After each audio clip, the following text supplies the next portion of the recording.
आज इस test series में रेस्पिरेशन पार्ट का हम लास्ट पार्ट देखेंगे, जिसमें वापस अगेन मोस्ट इंपॉर्टेंट क्वेश्चंस मैं कवर करने जा रही हूं। तो हम स्टार्ट करते हैं, लेकिन उसके पहले आपको क्या करना है, चैनल सब्सक्राइब करना है, लाइक करना है, शेयर करना है। तो चलिए बच्चों, मेरे साथ स्टार्ट कीजिए test series most important question from respiration.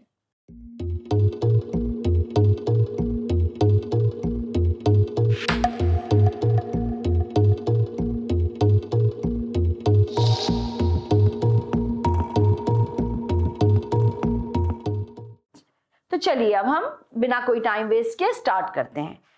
Question में पढ़ती जाती हूँ, लेकिन आपको पहले यदि आपके कॉन्सेप्ट्स क्लियर नहीं है तो आप मेरे प्रीवियस रेस्पिरेशन से रिगार्डिंग जो वीडियोस हैं वो देखिए। बहुत इजी मेथड में मैंने आपको एक्सप्लेन किया है, आप आराम से उसको सॉल्व कर सकते हैं। तो चलिए मैं क्वेश्चन पढ़ती हूँ। फर्स्ट क्वेश्चन है, write down the difference between inhalation and exhalation. चलिए मैं फटाफट आपको डिफरेंस बता देती हूँ। इनहेलेशन का डिफरेंस है, it is taking in oxygen from the atmosphere. हम एटमॉस्फेयर से ऑक्सीजन ब्रीद इन करते हैं, अंदर लेते हैं। यहां पर क्या होता है, diaphragm contracts and flatten. Third हमारा डिफरेंस है, ribs movement is forward and outward. Fourth है, volume of thoracic cavity increases.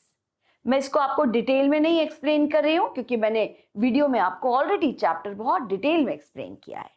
Quickly मैं एक्सहेलेशन के पढ़ा देती हूं आपको डिफरेंसेस। फर्स्ट है, it is an expelling out of air from the lungs.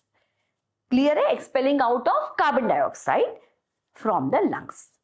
Second है, diaphragm relaxes and becomes dome shaped. Third, ribs movement is downward and inward. Fourth, volume of thoracic cavity decreases. तो ये बच्चों clear हो गया है आपको।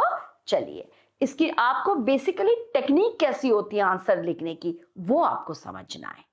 चलिए इसका पार्ट बी हम देख लेते हैं। Explain the process or mechanism of breathing in human। ये वापस बहुत इंपॉर्टेंट टॉपिक है, मैकेनिज्म ऑफ ब्रीदिंग से रिलेटेड है। चलिए मैं पहले आपको ब्रीदिंग की डेफिनेशन पढ़ देती हूं और हम देखते हैं मैकेनिज्म कैसे होता है। Breathing is a physical process by which oxygen is taken inside the body of an organism and carbon dioxide is expelled from the body outside. It takes place in our lungs. It is related to movements of rib cage and diaphragm. आपने पढ़ा था कि जो हमारा जो mechanism of breathing है basically क्या है, डायफ्राम और रिब गेज की एक अपवर्ड डाउनवर्ड ये मूवमेंट है। हम इसको डिटेल में इनहेलेशन एंड एक्सहेलेशन देख लेते हैं। आप जैसे स्क्रीन पर डायग्राम देख रहे हैं, मैं इसका आंसर पढ़ लेती हूं, आप 2 मिनट डायग्राम देख लीजिए। चलिए अब हम देख लेते हैं इसको। इनहेलेशन मतलब होता है contraction, breathing in oxygen, oxygen को अंदर लेना। When we inhale oxygen inside, muscles of ribs contract. Rib gauge moves upward direction, that is outward, ऊपर की ओर जाता है rib gauge. Chest cavity becomes large.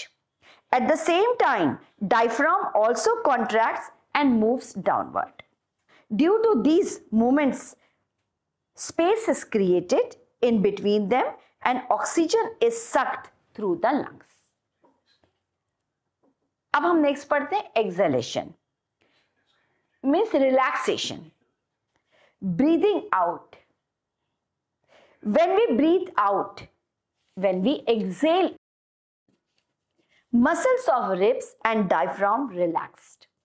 Rib gauge moves downward, means inward, and rib gauge and at the same time diaphragm moves upward. Size of chest cavity decreases, carbon dioxide is pushed out through lungs. Clear है ये आपको? चलिए हम next question की ओर बढ़ते हैं। Next question है, write the equation for the process of breakdown of glucose in a cell. First है इसमें in the presence of oxygen, second है in the absence of oxygen. ये हमने पहले भी पाथवे देखा है, एक क्वेश्चन मैंने लास्ट वीडियो में आपको कराया है, पर एग्जाम में या तो उस टाइप से आ सकता है या इस टाइप से क्वेश्चन आ सकता है। तो चलिए हम फटाफट इसका आंसर देख लेते हैं। Glucose can be break down into 3 different ways. First, in the presence of oxygen. आप सब जानते हैं प्रेजेंस ऑफ ऑक्सीजन को हम क्या कहते हैं? Aerobic respiration. अब आप यहां देखिए, इक्वेशन आप देख रहे हैं C6H12O6, ये ग्लूकोज है। ये एरोबिक रेस्पिरेशन में क्या होता है? पहले साइटोप्लाज्म में जाता है ग्लूकोज। यहां पर याद रखिए, साइटोप्लाज्म में बच्चों आप सब जानते हैं ऑक्सीजन एब्सेंट होती है। In absence of oxygen glucose, 1 molecule of glucose convert हो जाता है 2 मॉलिक्यूल्स ऑफ पाइरुवेट। हम सब जानते हैं 1 मॉलिक्यूल ऑफ ग्लूकोज का 2 मॉलिक्यूल्स ऑफ पाइरुवेट में जो कन्वर्ट होने की प्रोसेस है, इसे हम कहते हैं ग्लाइकोलिसिस। और ग्लाइकोलिसिस कहां होती है? साइटोप्लाज्म में। चलिए अब हम आगे देखते हैं। अब ये जो बच्चों पाइरुवेट बना है, ये इन प्रेजेंस ऑफ ऑक्सीजन। अब ये पाइरुवेट कहां जाता है? माइटोकॉन्ड्रिया में। Pyruvate in presence of oxygen, ये होता है माइटोकॉन्ड्रिया में। और क्या बनता है? ये ब्रेक डाउन हो जाता है, इसका कार्बन डाइऑक्साइड बनती है, वाटर बनता है, एंड एनर्जी 38 एटीपी मॉलिक्यूल के फॉर्म में स्टोर हो जाती है। इस प्रोसेस को जो माइटोकॉन्ड्रिया में होता है, इसे हम कहते हैं क्रेब्स साइकिल। तो ये किसका कॉम्बिनेशन हुआ? हमारा जो एरोबिक रेस्पिरेशन है, glycolysis and Krebs cycle. Clear है? चलिए अब हम सेकंड देख लेते हैं। सेकंड हमारा था इन द एब्सेंस ऑफ ऑक्सीजन, जब ऑक्सीजन प्रेजेंट ही नहीं है। हम सब जानते हैं कौन सी प्रोसेस है? फर्मेंटेशन, जो ईस्ट में होती है। हम देख लेते हैं, जैसे आपने देखा ग्लूकोज कहां पर होती है प्रोसेस है? साइटोप्लाज्म में। In absence of oxygen 1 molecule glucose पहले किस में कन्वर्ट होता है? आप सब जानते हैं पाइरुवेट में कन्वर्ट होता है, जिस प्रोसेस को हम ग्लाइकोलिसिस कहते हैं। और फिर ये पाइरुवेट किस में कन्वर्ट होगा? In absence of oxygen cytoplasm में ये पाइरुवेट कन्वर्ट हो जाएगा ethanol, carbon dioxide and 2 ATP. Energy produce होगी 2 एटीपी मॉलिक्यूल के फॉर्म में। इस प्रोसेस को हम कहते हैं फर्मेंटेशन। क्लियर है? और इसका हम सब एग्जांपल जानते हैं ईस्ट। यहां पर हम लैक ऑफ ऑक्सीजन नहीं कवर करेंगे, क्योंकि सिर्फ presence of oxygen and absence of oxygen पूछा है। इन एब्सेंस ऑफ ऑक्सीजन को हम कहते हैं एनारोबिक रेस्पिरेशन, एंड पहला जो मैंने आपको कराया है इन प्रेजेंस ऑफ ऑक्सीजन, उसे हम कहते हैं एरोबिक रेस्पिरेशन। चलिए नेक्स्ट क्वेश्चन है, how is carbon dioxide obtained by? A, aquatic plants, B, terrestrial plants. Quickly देख लेते हैं। एक्वेटिक प्लांट्स के अंदर the aquatic plants utilize the dissolved carbon dioxide to prepare their own food in the form of carbohydrates by photosynthesis. They also release oxygen. The stomata of the aquatic plants are modified to extract carbon dioxide from water. आपको यदि 1 mark में आता है, 2 marks में आता है तो आपको डिटेल में लिखना है। 1 मार्क में आता है तो हम क्विकली बोल सकते हैं एक्वेटिक प्लांट के अंदर किसके थ्रू होता है? स्टोमेटा के थ्रू। हम दूसरा देख लेते हैं, terrestrial plants. In terrestrial plants they get carbon dioxide through opening of their leaves called stomata.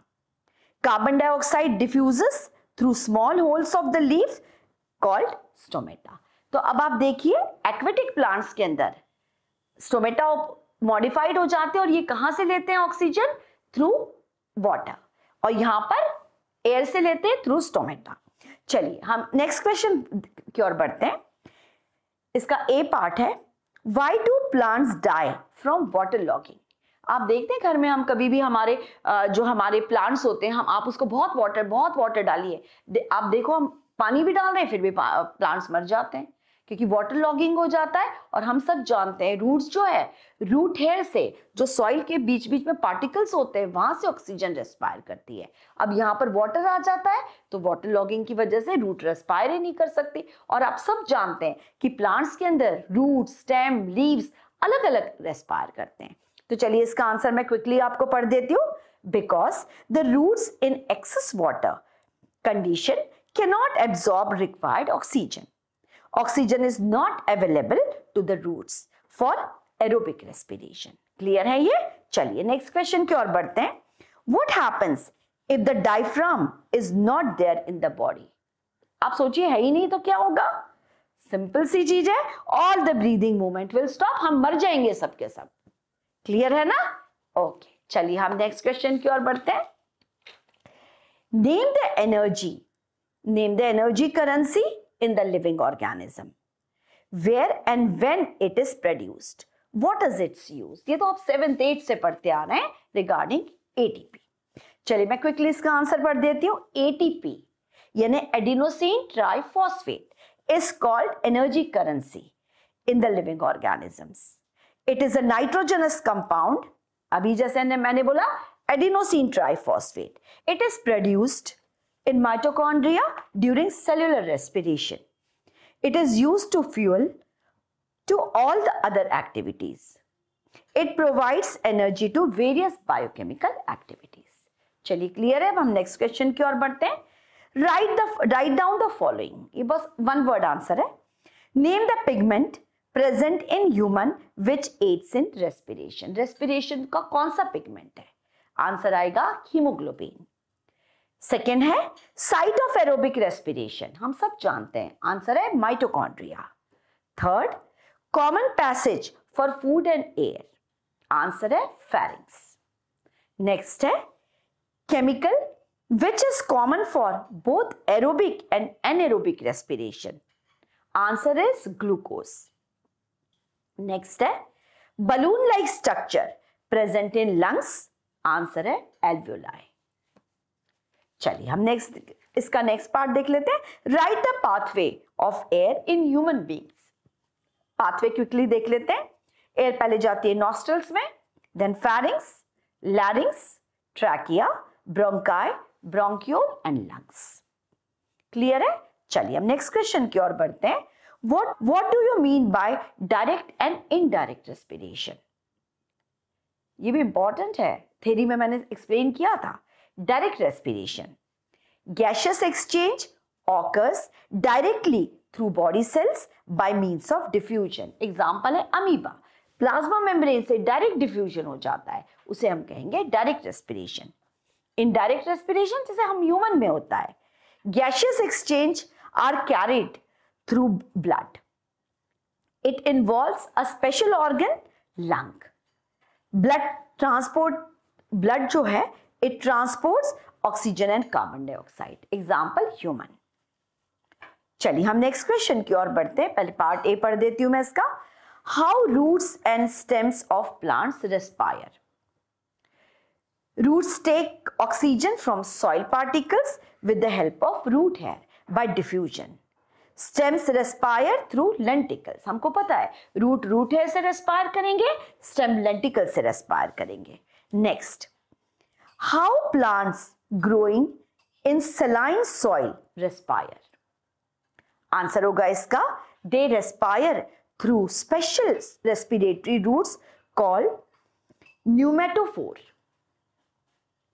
They have pores which help in gaseous exchange.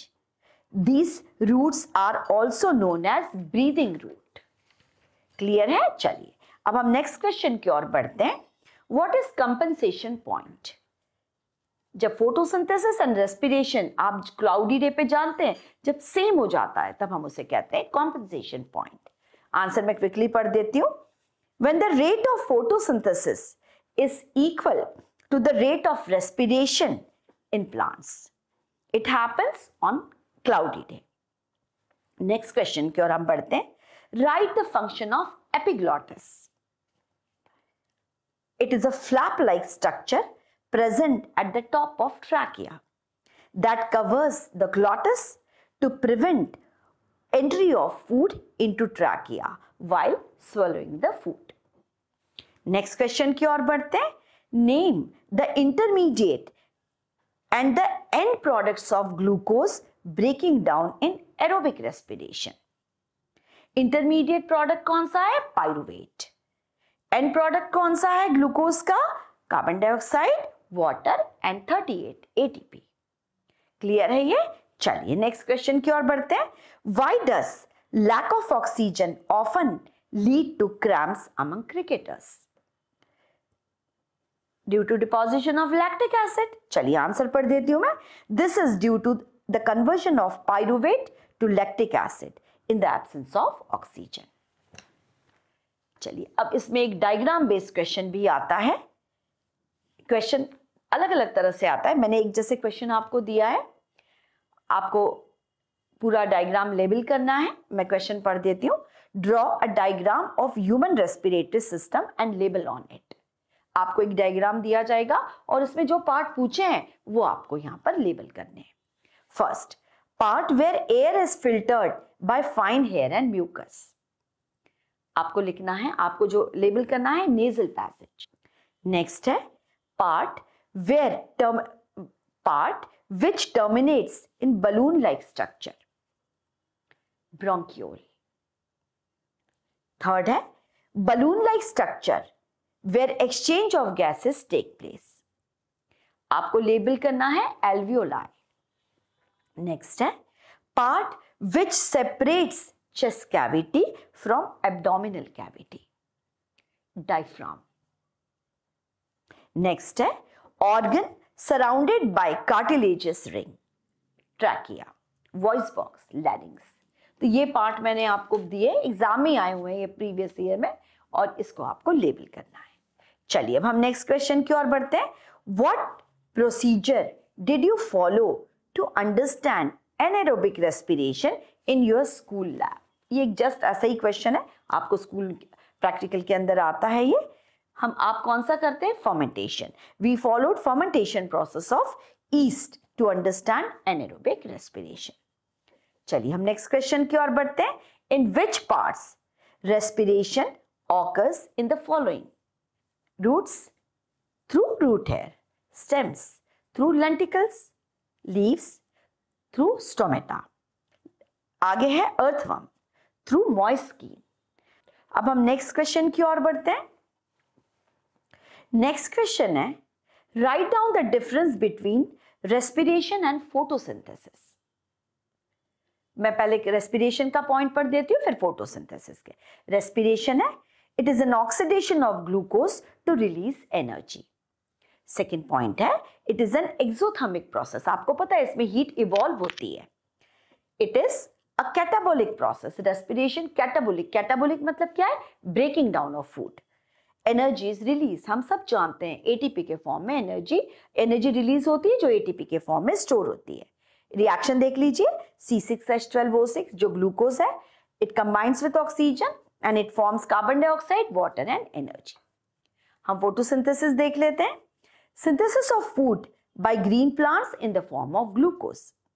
Second है it is an endothermic process. Third है it is an anabolic process. Next है energy is absorbed. Reaction देख लीजिए. Carbon dioxide, water, chlorophyll in presence of sunlight बनाता है glucose and oxygen. मतलब आप यहां पर देख रहे हैं रेस्पिरेशन के जो रिएक्टेंट्स हैं वो आपने देखा फोटोसिंथेसिस के वो प्रोडक्ट्स हैं, और फोटोसिंथेसिस के जो रिएक्टेंट्स हैं वो रेस्पिरेशन के प्रोडक्ट्स हैं. ये दोनों रिएक्शन जस्ट अपोजिट हैं. नेक्स्ट है ब्रीदिंग एंड रेस्पिरेशन. मैं क्विकली पढ़ देती हूँ. Organisms take oxygen from air is called inhalation and release carbon dioxide called exhalation is known as breathing. Breathing is a simple physical process. No energy is released during this process. The main organ involved in breathing is lungs. चलिए quickly respiration पढ़ देती हूँ. The process of releasing energy from food is called respiration. It is a complex biochemical process. Energy is released during this process. The main organelle involved this process is mitochondria. ये मैंने सारे respiration से आने वाले expected questions, इसके अलावा कुछ board में आता नहीं है. इतने आप 15 years के भी आप questions देख लीजिए, इन्हीं में से questions आते रहते हैं. आप इसको बहुत thoroughly कीजिए, अच्छे से कीजिए. मैं पूरी आपको गारंटी देती हूँ आपको एग्जाम में फुल मार्क्स आएंगे. चैनल सब्सक्राइब कीजिए, लाइक कीजिए, शेयर कीजिए, और हम आगे टेस्ट सीरीज के नेक्स्ट वीडियो में मिलते हैं.